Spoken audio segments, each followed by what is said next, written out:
Good morning students and welcome to my YouTube channel career solution. मैं आपका teacher विकास कुमार। पिछले classes में हम लोगों ने वॉइस पढ़ा था और आज जो हम लोग करने जा रहे हैं वो वॉइस का कॉमन एरर्स। मैंने आपसे पहले भी कहा था कि मैं आपको सबसे आसान तरीका सिखाऊंगा क्वेश्चन को सॉल्व करने का। तो मैं उम्मीद करूंगा कि आप इस सेशन को बहुत ही अटेंटिव होकर देखेंगे ताकि वॉइस से रिलेटेड जो कॉमन एरर्स एग्जाम में पूछे जाते हैं आप उन्हें बहुत ही इजी वे में कैसे सॉल्व कर सकते हैं, इन्हें सॉल्व करने का तरीका क्या होता है ये आप सीख सकें। बहुत कम क्वेश्चंस को समझाए गए, यहाँ बस 6 से 8 क्वेश्चंस ही लिखे गए और इन 8 क्वेश्चंस को अगर आप देखते हैं तो आपको एक वे पता चलेगा। फिर एग्जाम में किसी भी तरह का क्वेश्चन वॉइस से रिलेटेड आएगा तो आपसे सॉल्व जरूर हो जाना है। चलिए शुरू करते हैं। टाइटल है इसका कॉमन एरर्स वॉइस। ये सिंटैक्स लिखा गया है। आपको सिंटैक्स मतलब होता है स्ट्रक्चर, ठीक है। तो ये स्ट्रक्चर याद रखना है आपको। यही स्ट्रक्चर एक की रूल है, आप समझिए। पूरे वॉइस का जो निचोड़ होता है ना, बस इसी स्ट्रक्चर में लिख दिया गया है। अगर आप ये स्ट्रक्चर समझ लेते हैं सही ढंग से तो आपसे कोई भी क्वेश्चन वॉइस का कॉमन एरर में छूटने वाला नहीं है। चलिए हम लोग देख लेते हैं ये होता क्या है। अगर कोई सेंटेंस सब्जेक्ट फिर हेल्पिंग वर्ब लिखा मिले, सब्जेक्ट के बाद फिर ऑब्लिक देकर हेल्पिंग वर्ब लिखा है, मतलब वो हो भी सकता है नहीं भी हो सकता है, दोनों ही कंडीशन हो चलेगा। फिर आगे V3 आए, बाई आए चाहे नहीं आए, ठीक है। अगर हमने सब्जेक्ट हेल्पिंग वर्ब V3 पे कोई भी स्ट्रक्चर लिखा मिल जाए तो आप समझ लीजिए कि वो पैसिव वॉइस है, ठीक है। और फिर हम लोग आइडेंटिफाई कैसे करेंगे गलत है सेंटेंस या सही है, वो हम लोग आगे क्वेश्चन में भी देखेंगे तो सारा क्लियर हो जाना है। एंड लिखा गया तो एंड का रूल आपको पहले भी समझाया गया कि एंड के पहले और एंड के बाद में रिलेशन हमेशा सेम होता है। तो कहने का मतलब है कि एंड के पहले सेंटेंस अगर एक्टिव वॉइस में चल रहा हो तो एंड के बाद भी एक्टिव वॉइस आना चाहिए। एंड के पहले पैसिव वॉइस हो तो एंड के बाद भी पैसिव वॉइस आना चाहिए। इस चीज को आपको ध्यान में रखना होगा। नेक्स्ट है लुक, लाफ, सरप्राइज, अराइव। ये 4 वर्ड लिखा गया। इन सभी के साथ हमेशा एट प्रीपोजिशन का यूज करते हैं। ये आपको प्रीपोजिशन के क्लास में ही समझाया जा चुका है। नेक्स्ट है लिविंग थिंग के द्वारा कोई काम करवाई जाए तो हम उसके साथ बाय का यूज करेंगे। नॉन लिविंग थिंग के द्वारा कोई भी काम करवाया जाए तो उसके लिए हम लोग विथ का यूज करते हैं, ठीक है। ये तो हो गया कुछ रूल्स, बेसिक रूल्स। लेकिन आपको सेंटेंस जब मैं समझाऊंगा तो ये सारी चीजें वहां आएंगी तो आपको और अच्छे ढंग से समझ में आएगा। 2 वर्ड्स और भी लिखे गए बोर्ड पर। पहला है टेलीकास्ट, दूसरा है फोरकास्ट। तो टेलीकास्ट मतलब प्रसारण करना, फोरकास्ट मतलब किसी चीज के बारे में पूर्व अनुमान लगाकर बताना। तो इन दोनों वर्ड को V2 और V3 में जब चेंज करेंगे ना तो इसमें ed नहीं लगना चाहिए, ये एज इट इज रहता है। टेलीकास्ट का V1 V2 V3 सेम रहेगा। फोरकास्ट का भी V2 V3 सेम होगा। टेलीकास्टेड, फोरकास्टेड अगर लिखा मिले तो समझिए वो एरर है, ठीक है। चलिए हम लोग शुरू करते हैं अपने क्वेश्चन को। लिखा है 2 policemen who were on duty in this area were discovered 2 drug addicts। चलिए एकदम गौर से देखिएगा क्या लिखा, was were, यहाँ were लिखा, यहाँ discovered लिखा, ठीक है। तो जनरली हम लोग एम आर was were के साथ V4 का यूज करते हैं, ठीक है। तो हो गया मेरा एक्टिव वॉइस। लेकिन यहाँ was were के साथ V3 लिखा तो यहाँ देखिए गौर करके हेल्पिंग वर्ब और फिर क्या बोला गया था, आ भी सकता है हेल्पिंग वर्ब, नहीं भी आ सकता है। आगे क्या होगा V3। तो यहाँ देखिए वर्ड, ये मेरा हेल्पिंग वर्ब हुआ V3, ये मेरा डिस्कवर्ड V3 हो गया। तो अब हमें क्या चीज देखना है सेंटेंस में कि सब्जेक्ट कौन है, हमें अब सब्जेक्ट को ढूंढना है, ठीक है। देखिए तो इस पूरे सेंटेंस में यहां से लेकर यहां तक मेरा सब्जेक्ट कौन दिख रहा है, पुलिसमैन, यही है मेरा सब्जेक्ट। तो हमने आपको क्या कहा था, सब्जेक्ट हेल्पिंग वर्ब V3। अगर इन स्ट्रक्चर पे सेंटेंस चले तो हमें इतने का ही हिंदी निकालना है। अगर हिंदी सही आ गया तो सेंटेंस होगा नो एरर। अगर हिंदी गलत आया तो मेरा जो हेल्पिंग वर्ब होगा वो गलत होगा। हमेशा हमेशा दूसरा वाला हेल्पिंग वर्ब ही गलत होगा, ठीक है। चलिए हम लोग देखते हैं। सब्जेक्ट हो गया पुलिसमैन, हेल्पिंग वर्ब हो गया वर्ड और मेन वर्ब हो गया मेरा डिस्कवर्ड। पढ़कर देखिए तो सही है। पुलिसमैन वेर डिस्कवर्ड, पुलिस वाले पाए गए, पुलिस वाले पाए गए। आगे भी देख लीजिए 2 ड्रग एडिक्ट्स, पुलिस वाले पाए गए 2 नशाखोर। हिंदी सही आ रहा है, बिल्कुल ही गलत है हिंदी। अगर हिंदी गलत हो तो क्या करना था, हमें हेल्पिंग वर्ब को हटा देना था। अब आप पढ़कर देखिए सेंटेंस सही होगा। Policeman discovered 2 drug addicts, police वाले ने 2 नशाखोर को पाया। अब सेंटेंस का पूरा हिंदी भी आप करके देखिए तभी हिंदी सही आएगा। दो पुलिस वाले जो इस एरिया में ड्यूटी पर थे, दो नशाखोर को पाया। सही हो गया। इसलिए मैंने कहा था आपको ये स्ट्रक्चर हमेशा ही ध्यान में रखना होगा, तो आपको जाकर क्वेश्चन कुछ भी है सॉल्व जरूर से हो जाना है। ठीक है, चलिए दूसरा क्वेश्चन देखते हैं। The teacher asked the students whether they could tell the name, ये टेल लिखा गया है, whether they could tell the name of the man who had been discovered America.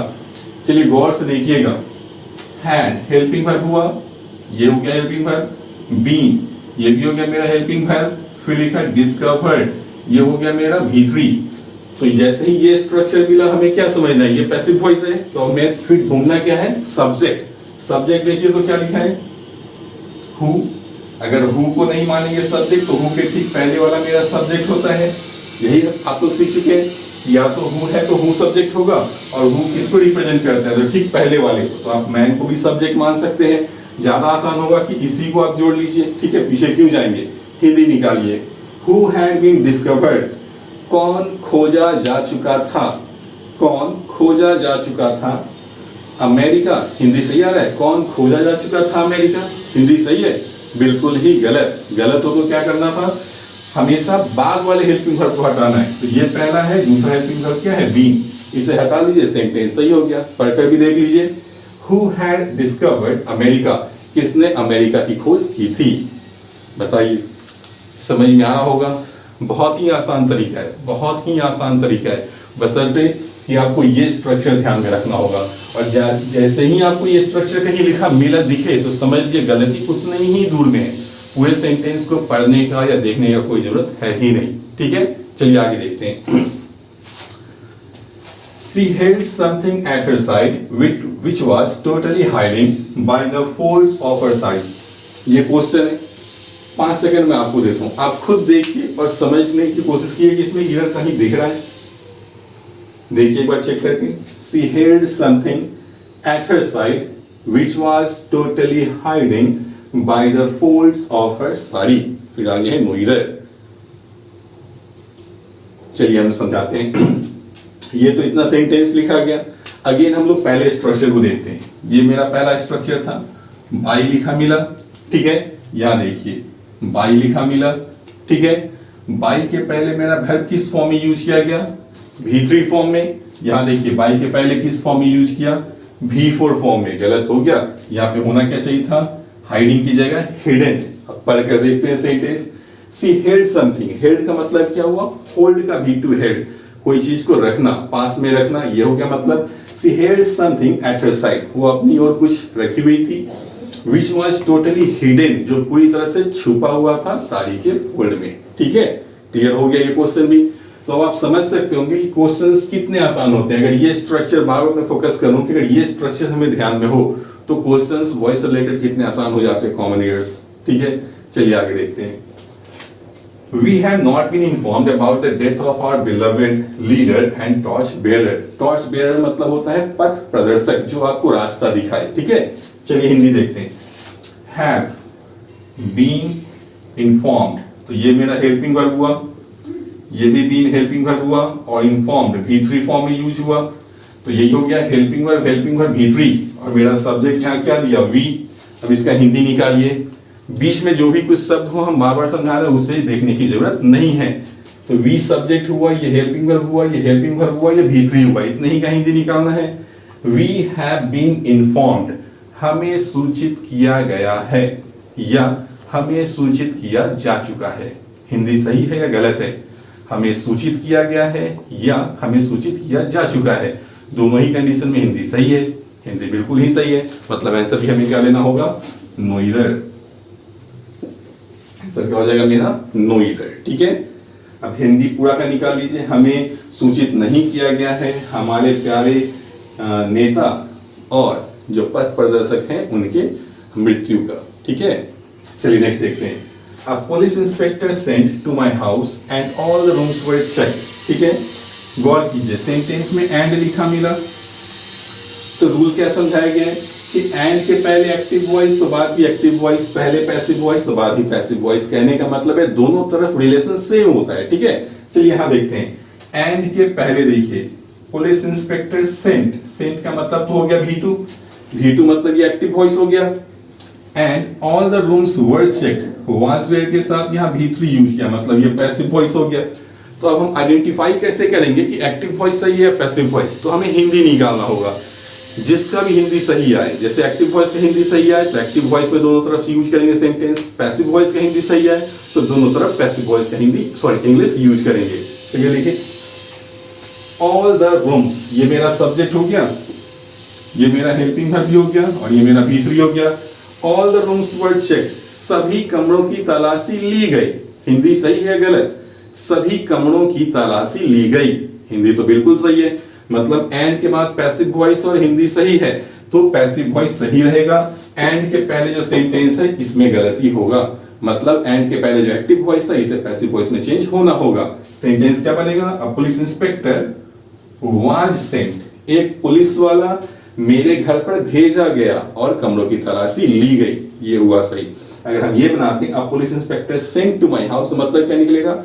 एक पुलिस वाला घर भेजा, मेरे घर भेजा, कोई मतलब निकलेगा? एक पुलिस वाला मेरे घर भेजा, बिल्कुल ही गलत था, इसलिए इसे क्या करेंगे? पैसिव में चेंज करेंगे। तो यहाँ ये रूल फॉलो कर रहे हैं कि एंड के पहले और बाद में रिलेशन सेम करना है, ठीक है। Next, he was said to have been won the prize because of the partiality of the judge। ये जो क्वेश्चन होता है ना, इसमें बहुत सारे स्टूडेंट फंस जाते हैं, ठीक है। he was said भी लिखा, ठीक है, और to have been भी लिखा, फिर आगे V3 भी लिखा, इतना सारा चीज है, तो इसका हिंदी कैसे निकालेंगे? इसको लेकर इशू रहता है हमेशा, लेकिन हमें कुछ करना नहीं है। देखिए, इसको सबसे आसान तरीका से हम लोग कैसे सॉल्व करते हैं। ही मतलब सब्जेक्ट के बाद एमईआर लिखिए, वाज वेयर कुछ भी लिखा हो, हमको उससे मतलब नहीं है, हम इसे हटा लेंगे, ठीक है। आगे कुछ भी लिखा हटा लेंगे। हाँ, जहां टू के बाद हैव लिखा मिले तो वहां से हम सेंटेंस को जोड़ेंगे। टू के पहले कुछ भी लिखा हो सब्जेक्ट के साथ, कुछ भी मतलब नहीं है। टू के बाद जो लिखा होगा हम वहां सब्जेक्ट को जोड़ लेंगे। तो टू के बाद क्या लिखा है, तो सब्जेक्ट को हमको कहां यूज कर लेना? यहाँ। अब यहीं से लिखेंगे ही हैव बीन वोन, हिंदी सही है या गलत? ही हैव बीन वोन, ये सब्जेक्ट हो गया, ही हैव हेल्पिंग वर्ब हुआ, बीन हेल्पिंग वर्ब हुआ, वोन V3 हो गया। सब्जेक्ट हेल्पिंग वर्ब V3, यही स्ट्रक्चर फिर यहाँ आ गया। हिंदी निकालिए, he have been won, ऐसे ही के साथ हैज लगता है, लेकिन हमें have यूज करना है, क्यों? क्योंकि टू के बाद V1 आता है, ठीक है। have V1 फॉर्म में है, हमें बस हिंदी निकालना है। he have been won, उसे जीता जा चुका है। he have been won, उसे जीता जा चुका है। the prize मतलब इनाम, उसे जीता जा चुका है इनाम। कोई हिंदी सही होगा? बिल्कुल ही गलत है हिंदी। जब हिंदी गलत हो तो क्या बताया गया? हमेशा बाद वाले हेल्पिंग वर्ब को हटाइए, बीन को हटा लीजिए। सेंटेंस क्या बनेगा? He have won the prize, वह प्राइज जीत चुका है। अब इस पूरे सेंटेंस का हिंदी निकाल के देखते हैं। He was said to have won the prize, उसके बारे में कहा जाता था उसने इनाम जीत लिया, ठीक है। चलिए नेक्स्ट देखते हैं, second last questions. The burglars were broken into, broke into का मतलब क्या होता है? जबरन प्रवेश करना, ठीक है। तो देखिए, burglars मेरा सब्जेक्ट है, was were लिखा और V3 लिखा, तो was were के साथ V3 आया, मतलब पैसिव वॉइस। हिंदी निकालिए क्या होगा? बर्गलर्स मतलब सेंधमार, आप इसको आसानी से चोर भी कह सकते हैं, ठीक है। बर्गलर्स वर ब्रोकन इनटू मतलब सेंधमार प्रवेश किए गए। हिंदी क्या निकल रहा है इसका? सेंधमार प्रवेश किए गए। हिंदी सही है? बिल्कुल ही गलत है। सही हिंदी क्या होगा? सेंधमार प्रवेश किए, ठीक है। तो यहां वर हटा लीजिए। Burglars broke into the house, इसको हमको क्या करना होगा? V2 में चेंज करना होगा। जब पैसिव में हिंदी गलत था तो इसे क्या करेंगे? एक्टिव में चेंज करेंगे, और एक्टिव में चेंज करने के लिए क्या करेंगे? वाज वर्ब पास्ट था, इसीलिए हम लोग क्या यूज कर लेंगे? V2, ठीक है। वर्ड हटा देंगे, सेंटेंस खुद ब खुद सही हो जाना है, ठीक है। चलिए लास्ट क्वेश्चन देख लेते हैं आज के लिए। 5 persons killed and a baby was badly injured। देखिए, एंड लिखा, एंड के बाद क्या लिखा? अ बेबी सब्जेक्ट हुआ, was हेल्पिंग वर्ब हुआ, और इंजर्ड V3 हो गया, मतलब ये पैसिव वॉइस है एंड के बाद। और एंड के पहले देखिए डायरेक्ट किल्ड, V2 लिखा, मतलब ये क्या हो गया मेरा? Active voice. तो एंड के पहले एक्टिव है, एंड के बाद पैसिव है, मतलब सेंटेंस तो गलत है। सही करने के लिए क्या करेंगे? दोनों को या तो एक्टिव में करेंगे, दोनों को या तो पैसिव में करेंगे। तो यहां उतना सोचना नहीं है। देखिए सेंटेंस में क्या लिखा है? एक्सीडेंट, बस एक्सीडेंट। तो जब भी कोई लोग दुर्घटना में मरे ना, तो उस सेंटेंस को हम लोग हमेशा पैसिव वॉइस में ही बनाते हैं, उसे एक्टिव में नहीं बनाते हैं, ठीक है। ध्यान से समझिएगा, जब भी कोई दुर्घटना हो उसमें कोई भी चीज सेंटेंस हो तो उसे हम लोग जनरली पैसिव में ही बनाते हैं। और ये सेंटेंस क्या लिख दिया, एक्टिव में। होना क्या चाहिए था, 5 पर्सन्स वर किल्ड, 5 लोग मारे गए। ठीक है, तो यहाँ सेंटेंस मेरा ए पार्ट गलत था, यहाँ वर्ड जोड़ लेंगे, सेंटेंस सही हो जाएगा। अब बताइए, ये सबसे आसान तरीका होता है। इस स्ट्रक्चर को अगर आप ध्यान में रखते हैं तो आपको वॉइस रिलेटेड जितने भी कॉमन ईयर्स पूछे जाते हैं एग्जाम में, आप सारा का सारा सॉल्व कर लेते हैं और बहुत ही आसानी से। हाँ, एक चीज और, ये तो आज मैंने आपको वैरायटी ऑफ क्वेश्चन समझाया जो मोस्ट इंपॉर्टेंट होते हैं। आपको करना ये जो क्वेश्चंस है मैं बार बार समझाता हूँ। A mirror of common year book का नाम है, अशोक कुमार सिंह का है, ग्रामर की किताब है ये। आप उससे प्रैक्टिस कीजिए। ये जो बुक है आप जो मैं पढ़ाता हूँ, आप उस बुक के हर एक चैप्टर को सॉल्व कीजिए, आपका इंग्लिश बहुत ही ज्यादा इंप्रूव हो जाएगा। ठीक है, आज के लिए बस इतना ही, फिर मिलते हैं नेक्स्ट वीडियो में। अगर आपको वीडियो पसंद आया हो तो प्लीज आप इसे लाइक करें, शेयर करें और चैनल को सब्सक्राइब भी करें। Thank you.